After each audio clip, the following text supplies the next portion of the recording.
السلام علیکم ورحمۃ اللہ۔ اللہ تعالیٰ کا شکر ادا کرتے ہیں کہ اس نے توفیق دیا اور سورہ بقرہ کے مکمل ہونے کے بعد آج اس بابرکت شب میں، شب قدر میں، سورہ آل عمران کو شروع کر رہے ہیں۔ شکر ہے پروردگار عالم کا، آپ سب کی دعا ہے، انشاءاللہ قدم بقدم یوں ہی بڑھتے رہیں۔ سورہ آل عمران کا تعارف کچھ اس طریقے سے ہے کہ اس میں 200 آیتیں ہیں جو بہت ہی منظم طریقے سے بیان ہوئی ہیں۔ یہ سورہ مدینہ منورہ میں نازل ہوا ہے، اور جب ہر طرف اسلام پھیل رہا تھا، اسلام کا بول بالا ہو رہا تھا، اور ایسے حالات میں کہ جب دشمن چوکنا تھے، دشمن اپنی تدبیریں کرنے میں لگے ہوئے تھے، اس وقت یہ سورہ نازل ہوا ہے۔ جیسا کہ تفسیر المیزان میں علامہ طباطبائی رضوان اللہ تعالی علیہ نے تحریر فرمایا ہے، نجران کے علاقے سے، یمن کے نجران کے علاقے سے کچھ مسیحی، کچھ عیسائی آئے اور مدینہ منورہ میں بیٹھے۔ اس وقت جب اسلام کی گفتگو ہو رہی تھی تو تقریباً 80 سے کچھ زیادہ آیتیں یکجا ایک ساتھ نازل ہوئی ہیں، جس میں اسلام کی بنیادی تعلیمات، بنیادی معارف کو بیان کیا گیا ہے سورہ آل عمران میں۔ اسی طریقے سے جنگ احد کے موقع پر مسلمانوں کو صبر اور استقامت کی تعلیم دینے کے لیے اس میں آیتیں آئی ہیں، اور اسی طریقے سے 33ویں اور 35ویں آیت کے مطابق اس سورہ کا نام رکھا گیا ہے کہ جو اس میں آل عمران کا تذکرہ ہے، یہ جناب عمران اور ان کی آل جناب عیسیٰ اور جناب مریم ہیں۔ یہ جناب موسیٰ کے والد عمران یہاں پر مراد نہیں ہیں، بلکہ یہاں پر آل عمران سے مراد خود جناب مریم اور جناب عیسیٰ ہیں۔ یہ مختصر تعارف سورہ آل عمران کا ہے۔ بڑھتے ہیں اور ملاحظہ فرمائیں سورہ آل عمران کی پہلی اور دوسری آیتوں کو۔ بسم اللہ الرحمن الرحیم۔ الف لام میم اللہ لا الہ الا هو الحی القیوم۔ خدا رحمان و رحیم کے نام سے، الف لام میم، اللہ جس کے علاوہ کوئی خدا نہیں ہے، وہ ہمیشہ زندہ ہے اور ہر شے اسی کے طفیل میں قائم ہے۔ سورہ حمد کے شروع میں مکمل طور پر بسم اللہ کی گفتگو کی جا چکی ہے۔ بسم اللہ کی خاص اہمیت ہے۔ ہر سورہ میں ایک مستقل آیت کے طور پر بسم اللہ موجود ہے۔ ہر کام کے شروع میں بسم اللہ کہنے کی بارہا تاکید کی گئی ہے۔ خود ہر سورہ میں اس کی تکرار کا ہونا اس کی اہمیت کو اجاگر کر رہا ہے۔ بسم اللہ اسلام یا نبی کریم سے مخصوص نہیں ہے صلی اللہ علیہ وآلہ وسلم، بلکہ دوسرے پیغمبروں نے بھی اس کا استعمال کیا ہے، ان کی زندگی میں بھی یہ بسم اللہ موجود تھا۔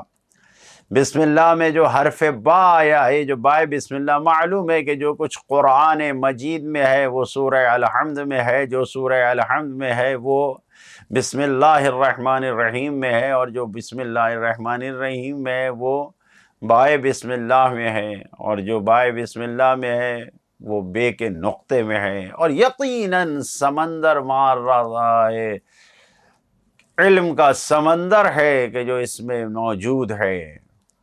یہ جو بے کا لفظ آیا ہے، اس کے ذریعے سے اللہ سے مدد طلب کرنا ہے۔ اہل عقیدت و معرفت خود سمجھتے ہیں کہ اس بے کا مقصد کیا ہے، کہ سارے کام میں اللہ سے اس کے ذریعے سے مدد طلب کرنا، اس کی مدد کے بغیر کوئی کام نہیں ہوگا۔ سارے کام اس کے ارادے سے، اس کی مدد کے ذریعے ہی پورے ہوتے ہیں۔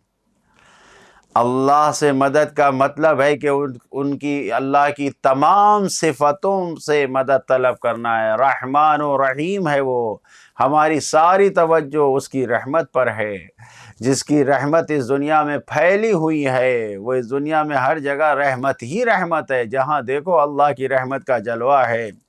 جی ہاں، اللہ کے علاوہ یا تو کسی کے پاس رحم ہے ہی نہیں، اور اگر ہے بھی رحم تو بہت ہی مختصر، محدود، لمیٹڈ ہے، بہت ہی محدود ہے۔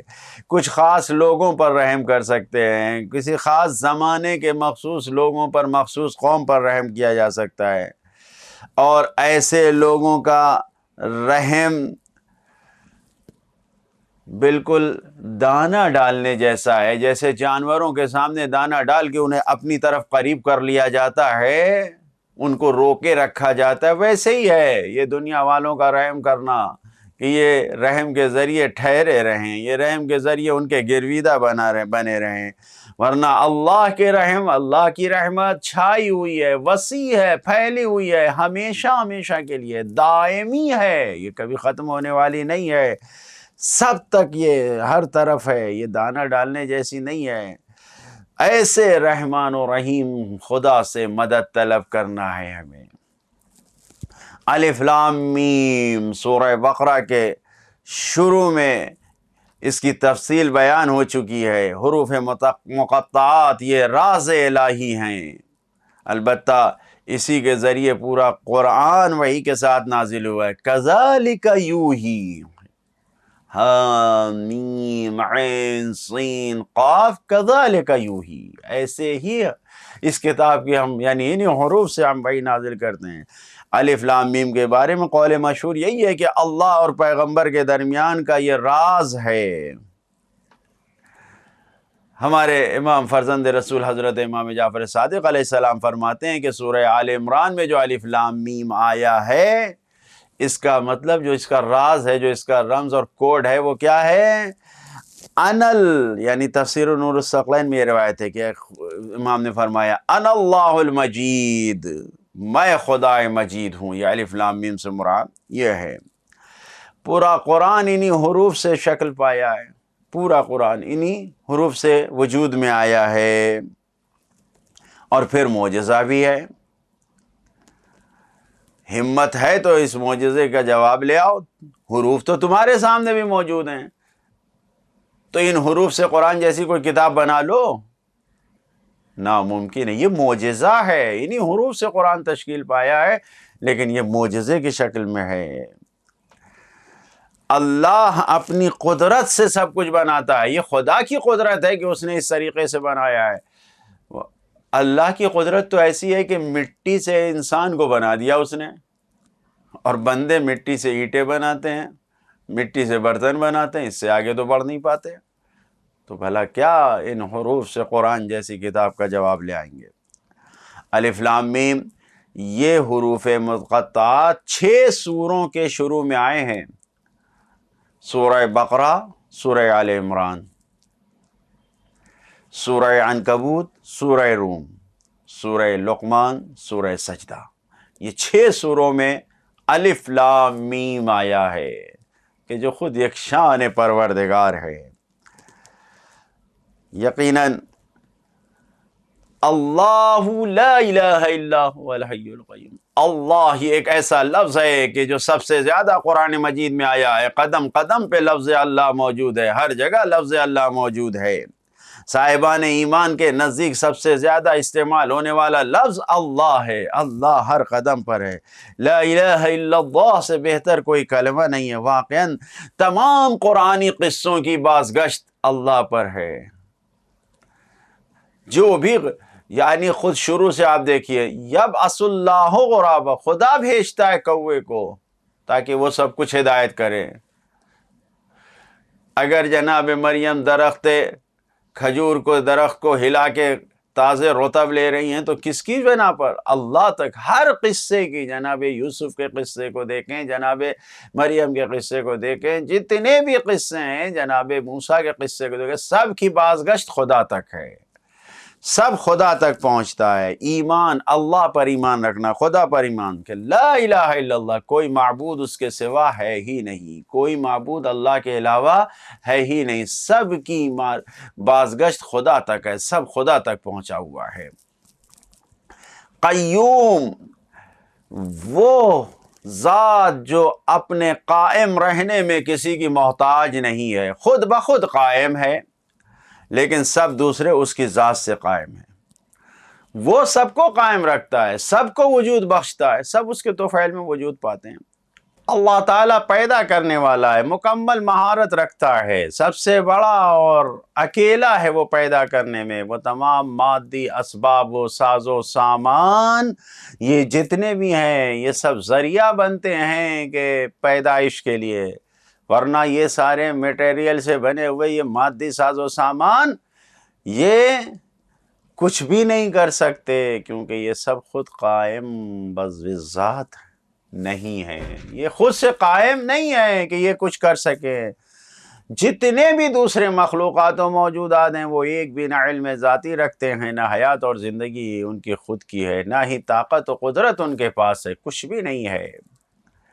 تنہا اللہ ایسا زندہ اور حی ہے کہ تمام اس سے زندہ ہیں۔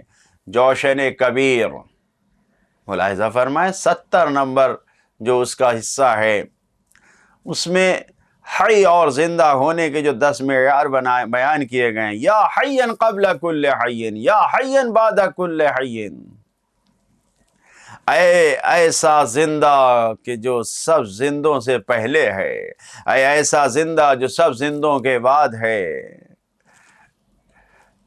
اے ایسا زندہ کہ جو اس کے مثل کوئی زندہ نہیں ہے، اے وہ زندہ جس کا کوئی شریک نہیں ہے، اے وہ زندہ جس کا جو کسی زندہ کا محتاج نہیں ہے، ایسا زندہ جو ہر زندہ کو موت دیتا ہے، ایسا زندہ جو ہر زندہ کو رزق دیتا ہے، ایسا زندہ کہ جس نے اپنی زندگی کو کسی زندہ سے نہیں لیا ہے، لم یرث الحیات من الحی، کسی زندہ سے حیات اور زندگی کو نہیں لیا ہے۔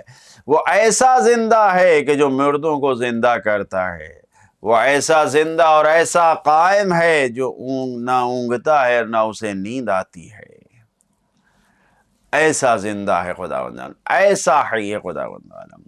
جو پیغام ہے اس آیت میں کہ توحید لا الہ الا اللہ تمام آسمانی کتابوں، تمام نبیوں، تمام پیغمبروں کا سب سے بڑا پیغام، سب سے بڑا مقصد، اصل اور بنیاد توحید ہے، لا الہ الا اللہ۔ جتنی کتابیں آئی ہیں، جتنے پیغمبر آئے ہیں، سب کا درد لا الہ الا اللہ ہے۔ دوسرا پیغام، معبود ہونے کی شرط ذاتی کمالات کا رکھنا ہے، بے نیاز اور مطلق ہونا ہے۔ هو الحی القیوم، وہ بے نیاز مطلق ہے، وہ خود سے قائم ہے، جیسا کہ بیان کیا گیا۔ عملی پیغام، انسان قدم قدم پر صرف اس فکر میں آگے بڑھائے قدم قدم کو کہ ہم بے نیاز نہیں ہیں، ہم محتاج ہیں، سراپا محتاج ہیں، سراپا فقیر ہیں خداوند عالم کے۔ اپنی زندگی کو کامیاب بنانے کے لیے یہی سب سے بڑا مقصد ہونا چاہیے کہ ہم محتاج ہیں خداوند عالم کے، اور قدم آگے بڑھائیں، پھر وہ ہم کو ہر ایک سے بے نیاز کر دے گا۔ وہ ایسا بے نیاز ہے کہ وہ ہمیں کسی کا محتاج نہیں بننے دے گا، ہم اس کے محتاج بنے وہ ہمیں بے نیاز کر دے گا۔ خدایا ہمیں اپنا محتاج بنانا، کسی اور کا نہیں۔ والسلام علیکم ورحمۃ اللہ وبرکاتہ۔